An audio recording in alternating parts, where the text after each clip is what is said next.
paz do Senhor, amém? Amém? Glória a Deus. Abra sua Bíblia na carta do apóstolo Paulo aos Romanos, capítulo 10.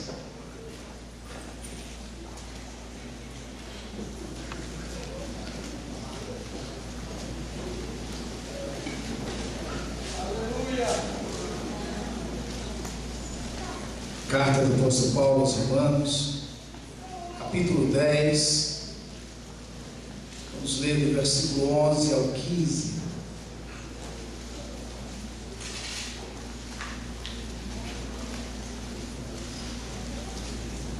Grande é o seu galardão no céu. Amém.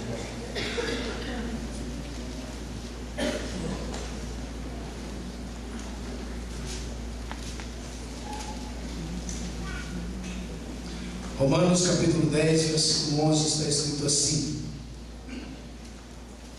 porquanto a Escritura diz: todo aquele que nele crê não será confundido, pois não há distinção entre judeu e grego, uma vez que o mesmo é o Senhor de todos, rico para com todos os que o invocam. Porque todo aquele que invocar o nome do Senhor será salvo. Como, porém, invocarão aquele que não creram? E como crerão naquele de quem não ouviram? E como ouvirão, se não há quem pregue? E como pregarão, se não forem enviados? Como está escrito: quão formosos são os pés dos que anunciam coisas boas. Amém? Amém. Glória a Deus. Glória. Igreja motivada, avivada. Amém. E nós vamos falar de um avivamento que aconteceu no dia de Pentecostes, e ele não vai parar até o dia do arrebatamento da igreja. Mas para isso nós precisamos aprender algumas coisas, e que às vezes nós sabemos e por algum motivo esquecemos ou não praticamos. Meus amados, nós estamos no mês de missões, e nesse mês nós vamos ter um congresso de missões aqui da igreja. Então nós precisamos falar mais sobre esse tema, e aqui todos os domingos temos falado sobre temas missionários. Nossos pastores estão insistindo nesse assunto, que é importante. É preciso trabalhar essa ideia da igreja para que a igreja continue crescendo, porque ela vai crescer. Porque o autor desse crescimento é o Espírito Santo de Deus. Nós vamos ver isso hoje.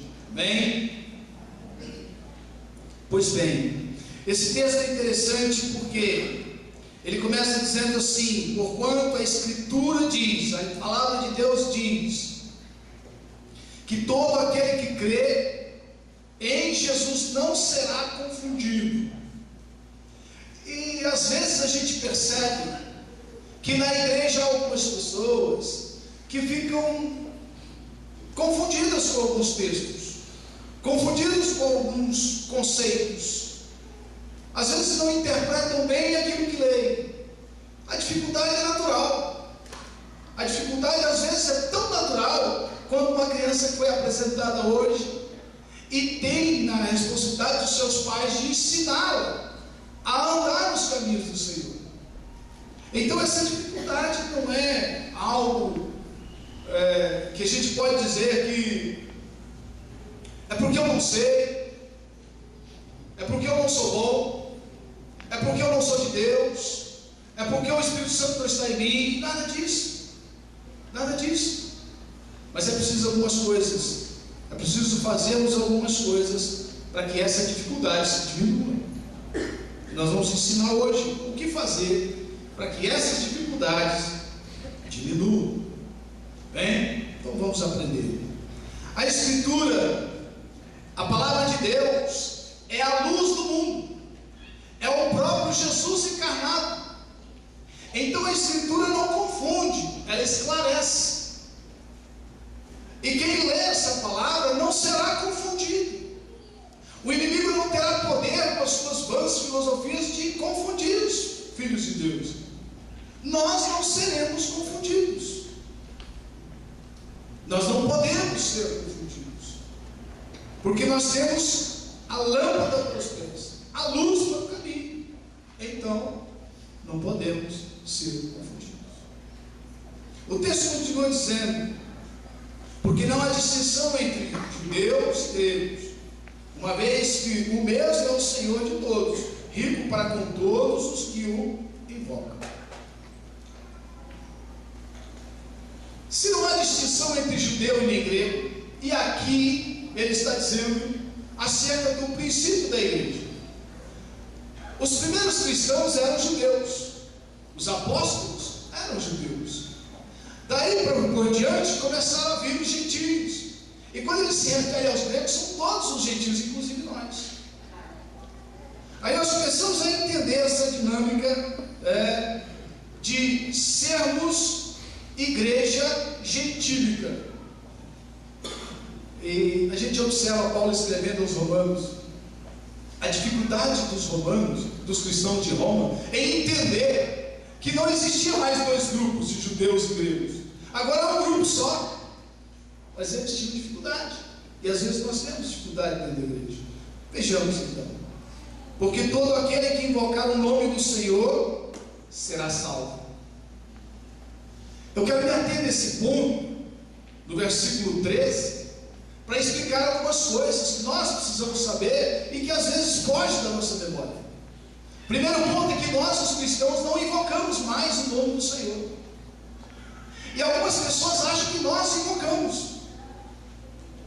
O próprio texto responde essa questão. Gente, nós não invocamos o que nós já temos. Nós invocamos uma vez, ele já está em nós, ele está em você. Quem invoca é quem não tem, e ele precisa ter. Mas quem vai dizer para ele como ter? Nós, eu e você. Observe o seguinte: como porém invocarão? Quem vai invocar? Eles que não têm. Como porém invocarão aquele em quem não crerem? Se eles não crerem, se eles não ouviram falar, se eles não sabem quem é, se eles não conhecem essa mensagem, não podem invocar. Então nós temos a responsabilidade de invocar. Mas o texto que retrata isso de uma forma tão simples é Atos capítulo 1, versículo 8. Ali está escrito assim: recebereis poder ao descer sobre vós o Espírito Santo. E quando ele descer, nós que já temos, que já recebemos, vamos ser testemunhas dele em todos os confins da terra. Não só em Jerusalém, mas até os confins da terra. E onde é os confins da terra? Aonde nós estamos. Aonde o Evangelho ainda não chegou. Aonde o Evangelho precisa chegar. Aonde nós temos que enviar ou ir para pregar o Evangelho. Pois bem, nesse texto de Atos 1:8, é preciso aprender algumas coisas. Primeiro, que nós vamos receber o Espírito Santo e ele vem com poder sobre nós. E quando ele vier, nós temos uma missão: pregar o Evangelho. E eu gostaria de abrir a Bíblia em Atos 1:8 com você, para a gente analisar esse texto. Primeiro, no versículo 6 e 7, alguém pergunta para Jesus: Senhor, é agora que o Senhor entrega o reino para Israel? Aí Jesus disse: não, não é agora. Não compete a ninguém saber o tempo que o Pai reservou para a sua inteira autoridade. Mas o que tem para vocês é receber poder para ser testemunhas. Em Atos capítulo 2, nós vamos ver algo interessante, que essa palavra de Jesus se cumpre. E aí ele começa dizendo o seguinte: ao cumprir-se o dia de Pentecostes, estavam todos reunidos no mesmo lugar. De repente, veio do céu um som como de um vento impetuoso e encheu toda a casa onde estavam assentados. E apareceram distribuídas entre eles línguas como de fogo, e pousou uma sobre cada um deles. Esse é o primeiro ponto. O Espírito Santo veio sobre eles, repousou sobre eles, como com línguas como de fogo. E o versículo 4 vai dizer o seguinte: e todos eles que estavam ali ficaram cheios do Espírito Santo. Agora, o mais interessante é que, para pregar o Evangelho, nós precisamos ter o Espírito Santo de Deus. Sem o Espírito Santo de Deus não tem jeito. E aí, o que ele diz na sequência desse versículo? Depois que todos ficaram cheios do Espírito Santo, é que eles passaram a falar em outras línguas, conforme o Espírito Santo concedia que eles falassem. Aí nós temos um outro ponto que precisa ser esclarecido. Há uma confusão, e aí as pessoas da igreja ficam debatendo sobre isso, e confundem dons do Espírito Santo com o batismo com o Espírito Santo. Então vamos aprender um pouco sobre isso. Aqui, primeiramente, o batismo com o Espírito Santo é quando ele vem sobre nós. Ele vem sobre você que converteu, você está batizado com o Espírito Santo, ele está em você. A evidência de que ele está em você é o falar em línguas, é o curar, é o pregar o Evangelho, é o ensinar. Isso são dons espirituais, e que às vezes a gente fica amarrados, e no meio da igreja começa aqueles rumores: você é batizado com o Espírito Santo? Você fala em línguas? Aí a pessoa fica frustrada. Ela pensa que não é de Jesus, que o Espírito Santo não está nela. Mas então vamos ver o que o apóstolo Paulo fala aos Coríntios, 1 Coríntios, capítulo 12. Primeira carta do apóstolo Paulo aos Coríntios, capítulo 12. Vamos entender isso. O capítulo 12, a partir do versículo 4 até o versículo 11, vamos entender isso. Ora, os dons são diversos, mas o Espírito é o mesmo. E também há diversidade no serviço, mas o Senhor é o mesmo. E há diversidades nas realizações, mas o mesmo Deus é quem opera tudo em todos. A manifestação do Espírito é concedida a cada um visando um fim proveitoso. Então o Espírito Santo não vai se manifestar a bel prazer. A gente vê muito isso. Vamos em frente. Porque a um é dada, mediante o Espírito, a palavra da sabedoria. Tem pessoas que são sábias mesmo, e essa sabedoria vem do Espírito Santo. Vamos em frente.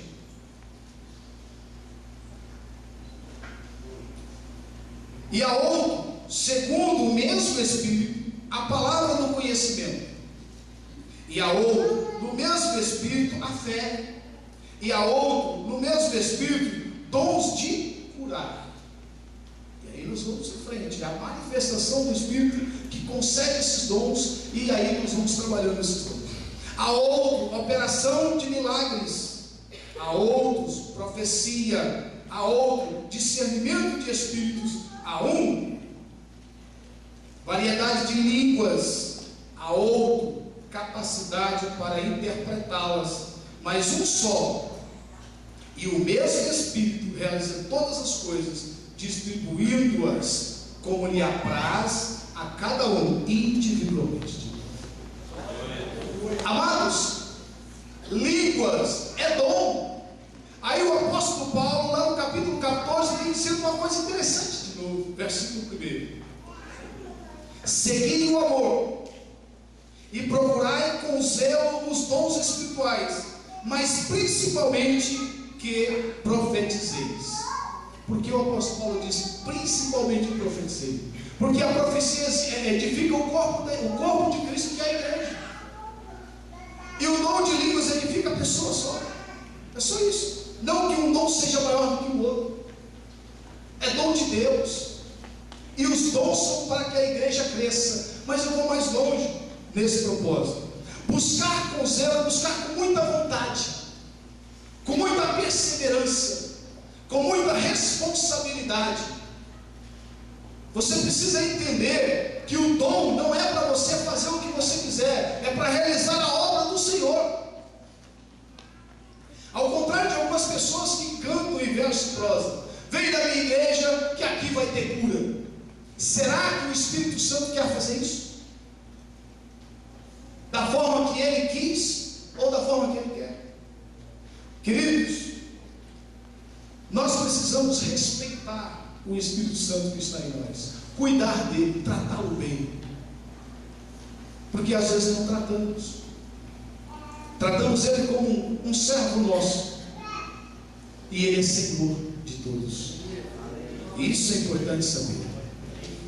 Vamos mais longe.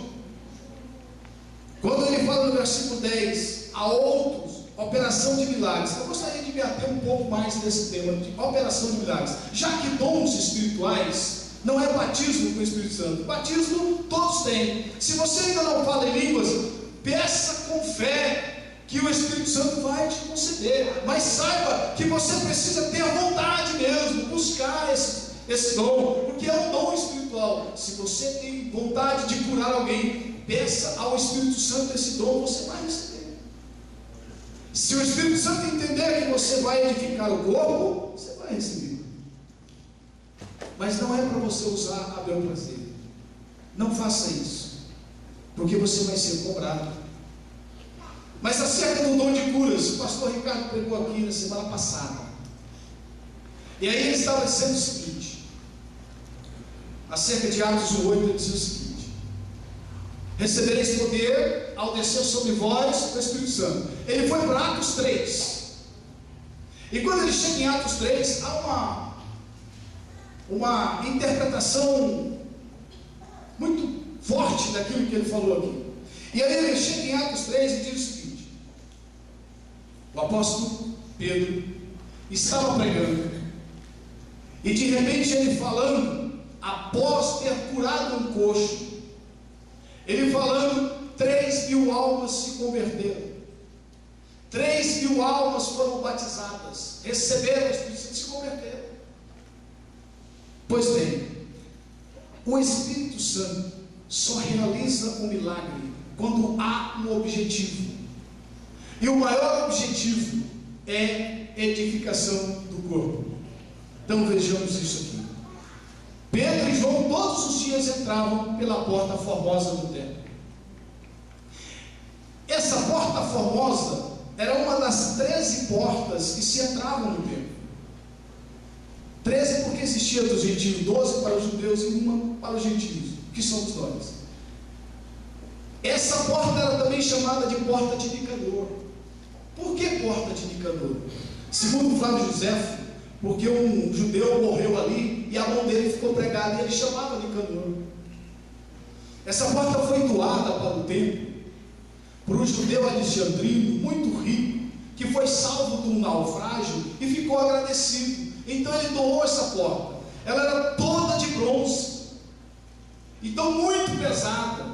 Conta a história que para abrir essa porta eram necessários 20 homens para abrir essa porta e fechar naturalmente. E diz a história que quando eles abriram essa porta, iniciava-se o dia em Jerusalém, e era a porta mais bonita que o templo tinha, porta formosa.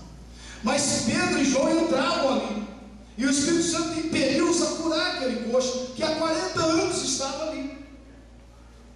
Mas eles passavam ali todos os dias, e esse é o horário das 3 horas da tarde. Portanto, 2 vezes antes eles já tinham entrado ali, às 9, ao meio-dia e às 3 da tarde. Só às 3 da tarde eles vão curar aquele coxo. E uma coisa interessante é que quando ele cura o coxo entra no templo, porque não era permitido entrar no templo alguém que tivesse uma deficiência física ou uma doença. E aquele coxo, o desejo dele era entrar no templo. E assim deve ser conosco, o desejo nosso é estar no templo. Mas o templo que nós precisamos estar é o templo de Cristo, é Ele mesmo, o próprio Cristo é o templo. E em Cristo nós também somos templo. Pois bem, depois desse episódio, Pedro entra no templo, faz um sermão e as 3.000 almas aceitam Jesus. O objetivo daquele milagre foi que aquelas almas fossem salvas. E daí por diante não parou mais de se ganhar almas. Outra coisa interessante é que todas as vezes que o milagre é realizado, há uma comoção no meio do povo.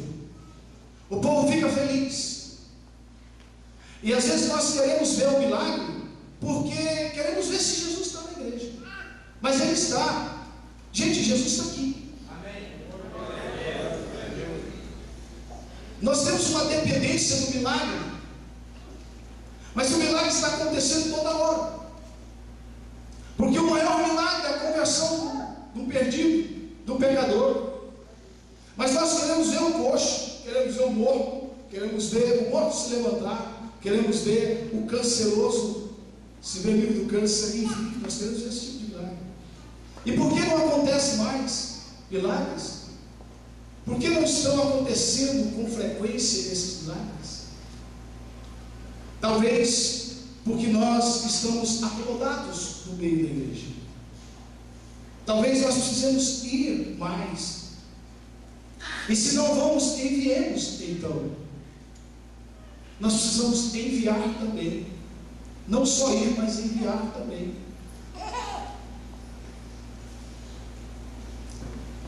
Porque todo aquele que invocar o nome do Senhor será salvo. Como, porém, invocarão aquele em quem não creram? E como crerão naquele em quem não ouviram? E como ouvirão se não há quem pregue? E como pregarão se não forem enviados? Como está escrito, como formosos são os pés daqueles que anunciam paz, que anunciam as boas novas. Jesus conta uma parábola, e essa parábola é a do semeador. E na parábola do semeador a gente aprende muitas coisas. Na parábola do semeador, ele conta que um semeador saiu a semear. E enquanto ele semeava, uma parte da semente caiu à beira do caminho. A outra caiu entre os espinhos. A outra caiu entre as pedras. E a outra em terra fértil. As que caiu entre os espinhos, sufocada foi. À beira do caminho, as aves comiam. E a que estava entre as pedras não tinha raiz, o sol secou. Mas a que caiu em terra fértil se multiplicou a 100, a 60 e a 30 por um. O que nós aprendemos com isso? É que nem todos aqueles que nós pregarmos vão se converter. Nós vamos pregar para muita gente que não vai aceitar essa palavra. Mas vamos pregar para muita gente que vai aceitar essa palavra, como essa igreja está repleta. E aqui nós temos trabalhado na igreja com o objetivo de ganhar almas. O projeto maior dessa igreja é ganhar almas. É verdade. E o projeto maior envolve toda a igreja. Ela não envolve somente os pastores. Ela envolve toda a igreja. Porque o apóstolo Pedro diz que nós somos sacerdotes reais. E sacerdotes para fazer uma nação santa. Não é só uma igreja, é uma congregação, é uma nação, é muita gente. Então precisamos entender o propósito de Deus nas nossas vidas. Nós precisamos entender que nós temos o compromisso com Deus de ser testemunhas dele, de levar a palavra dele. E quando o apóstolo Pedro trabalha esse tema, no capítulo 2, versículo 10, ele diz o seguinte: olha, vós sois a geração eleita, o sacerdócio real, a nação santa, um povo de propriedade exclusiva de Deus, para anunciar as virtudes daquele que vos chamou das trevas e vos colocou na sua maravilhosa luz. Então ele nos chamou para isso. O nosso chamado é esse, o seu chamado é esse, o meu chamado é esse. E quando ele nos reveste de poder, é para que nós possamos fazer essa missão, cumprir essa missão. Vocês estão entendendo isso? Quão formosos são os pés dos que anunciam. E na parábola do semeador, ele continua semeando. O que é a semente? A palavra de Deus. E quem são os semeadores? Somos nós, a igreja. Então a igreja precisa assumir o seu papel, porque o tempo está próximo. Jesus está voltando. E uma das preocupações que o pastor Adilson tem aqui, de todos os pastores, é que não se prega mais sobre a volta de Jesus. Não é o caso nosso, porque nós pregamos que Jesus está voltando. Nós pregamos que Ele está às portas, mas ainda temos que ir. Outra coisa interessante que aprendemos com esse texto é que as pessoas buscam, e às vezes a gente vê até reportagem dizendo: eu fui na porta do inferno, como se o inferno nesse momento fosse um lugar. Ele será um lugar, está preparado sim, e se aqueles que não aceitarem Jesus, vai para lá. Mas hoje o inferno está dentro das pessoas. A palavra de Deus vai libertar essa pessoa desse inferno que ele está vivendo. As pessoas aí fora clamam, estão perdidas, estão desesperadas, não sabem o que fazer, e nós temos a chave para libertar esses cativos e não abrirmos a porta. Eu e você temos a chave. Capítulo 16 de Mateus, Jesus diz: olha, eu tenho as chaves do inferno, e as portas do inferno não vai prevalecer contra a igreja de Deus. Quem é a igreja? Somos nós. E qual é o sinal de Jonas daquele texto? O texto anterior aquele. Qual é o sinal de Jonas? A palavra de Deus e a conversão dos perdidos. Algumas pessoas pensam que o sinal de Jonas é ficar 3 dias na barriga do peixe. Pelo contrário, meus queridos, o maior sinal de Jonas foi a conversão de Nínive. Mais de 120 mil pessoas se converteram num dia só, numa pregação esdrúxula. Conta a história que Jonas saiu para pregar em Nínive, e ele saía correndo, ele saía desesperado, correndo e gritando: arrependei-vos, arrependei-vos. A cidade vai ser destruída e o Senhor vai lançar um juízo sobre vocês. O Jonas me impressiona e me assusta ao mesmo tempo, porque mesmo Deus falando com ele, que queria salvar aquelas pessoas, ele não concordava. O Jonas não concordava. Antes ele vai para a barriga do peixe, e depois ele se senta no alto monte e fala: agora que eu já fiz o que o Senhor mandou, vou esperar o Senhor destruir esse povo. Mesmo depois que Deus dá uma revelação para ele, diz: destrói, quero ver. E Deus não destrói. O que mais vale para Deus? Um pecador arrependido. Se nós começarmos a sair, se nós começarmos a pregar, se nós começarmos a falar, se nós começarmos a falar de Jesus e mostrar o amor de Deus, os milagres vão acontecer. Queridos, a palavra de Deus diz que nós não vamos correr atrás dos milagres, mas eles vão correr atrás de nós. O milagre vai correr atrás de você. O milagre é uma bênção, uma dádiva de Deus para nós. Mas tem uma coisa: o milagre não é só para quem está dentro da igreja, ele é muito mais importante para quem está fora da igreja. Deus usa o milagre para atrair os perdidos, porque eles querem ver o poder de Deus. Nós não precisamos mais ver o poder de Deus, porque nós já temos o poder de Deus em nós. Então eles precisam ver. Então, para que eles saibam que o Senhor que nós pregamos, o Deus que nós falamos, o Deus que nós proclamamos, está realmente em nós, Deus permite que nós, através dos seus dons espirituais, passamos o milagre, para que eles creiam que nós somos de Deus. E eles vão crer.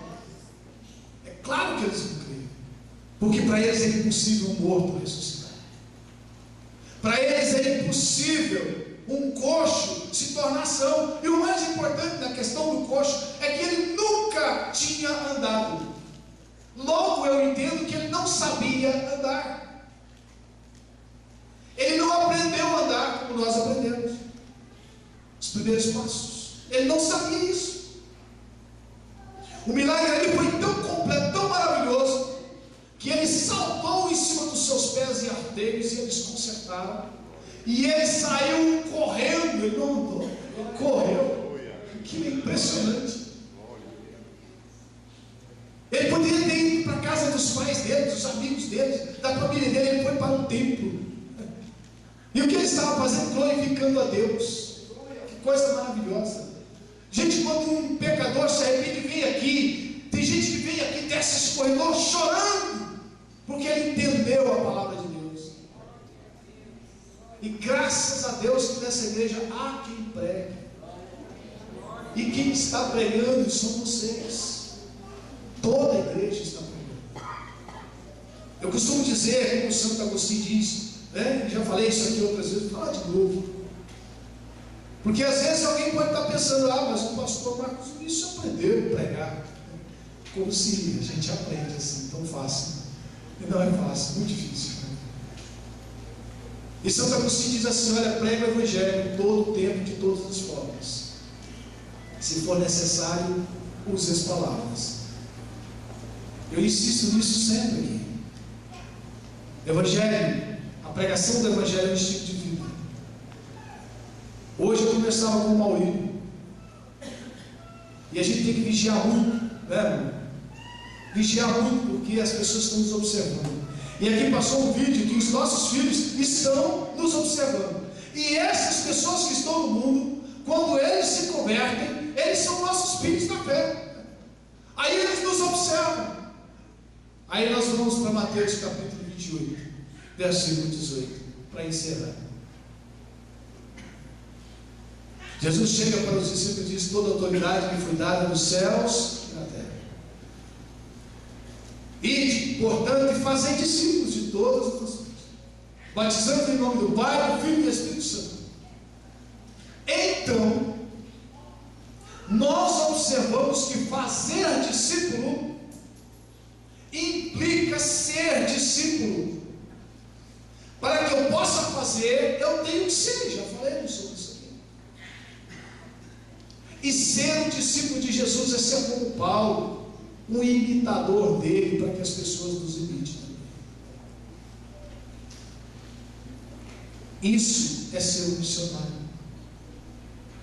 Porque você prega o evangelho apenas andando, passando na rua.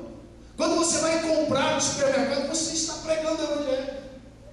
Quando você vai fazer uma prova na sua escola, na faculdade, você está pregando o evangelho. As pessoas te olham diferente. Quando um crente desliza, o que acontece? Todos apontam, ele é crente. Ah lá, ele é crente. Então você, as suas atitudes, as suas ações, o seu estilo de vida é uma pregação do evangelho.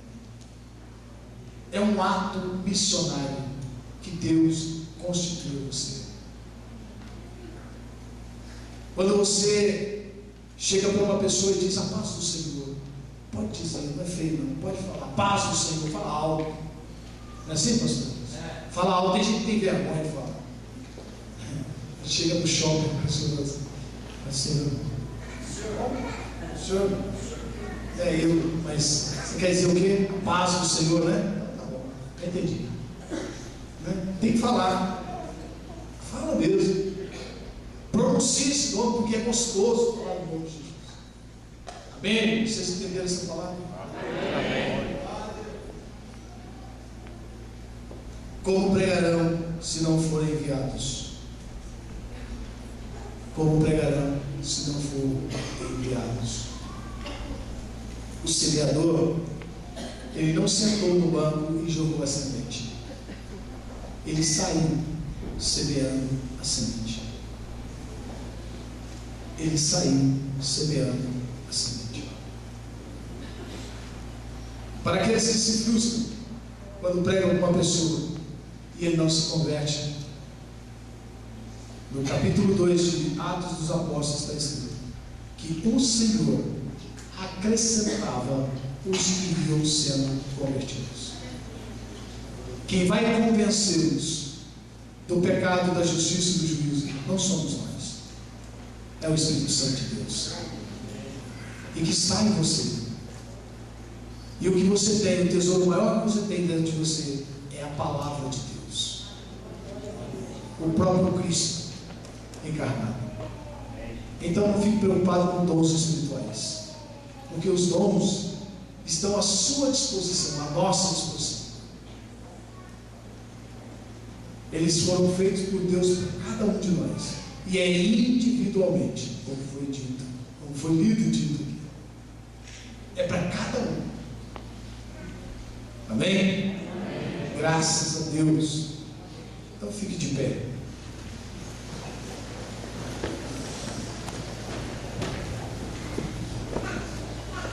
Glória a Deus, aleluia. Feche seus olhos, cubra sua cabeça. Vamos falar com Deus.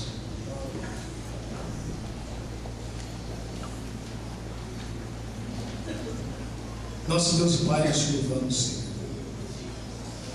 Agradecemos esses momentos que falamos da Tua Palavra. Pedimos que o Senhor conserve nos nossos corações essa palavra viva, essa palavra eficaz. Eu peço também que o Senhor derrame sobre a sua igreja o amor pelas almas. Derrame sobre cada um a unção do Teu Espírito Santo, para que cada um se comova e se comprometa em ser um evangelista da Tua casa. Que nós possamos, Pai, a partir de hoje, e a partir do momento que nós tivemos a certeza que o Senhor esteve conosco, está sempre, que a gente possa nos entregar realmente de corpo, alma e espírito no trabalho, porque brevemente o ceifeiro virá fazer a separação do joio e do trigo. Em breve, sabemos que o Senhor virá e não tardará, porque estamos felizes, porque a sua chegada é breve. E como o Senhor diz em Mateus 24, que o tempo está próximo, porque percebemos que o Senhor está vindo, sentimos a Tua presença, sentimos que o Senhor está chegando, sentimos que o Teu Espírito está passeando, está se manifestando no meio da igreja, sentimos, estamos vendo que o avivamento está vindo de dentro para fora, porque esse é o verdadeiro avivamento. Não como aqueles que querem dizer que o avivamento é de fora para dentro, porque isso não é de Deus. O avivamento verdadeiro é aquele que vem de dentro para fora, porque o Espírito Santo não está aí fora de nós, ele está dentro de nós. O Espírito Santo está dentro de cada um de nós, portanto, é Ele que aviva a igreja no meio dos povos, e não os povos que avivam a igreja. Então nós sabemos, Pai, que a Tua igreja está aqui reunida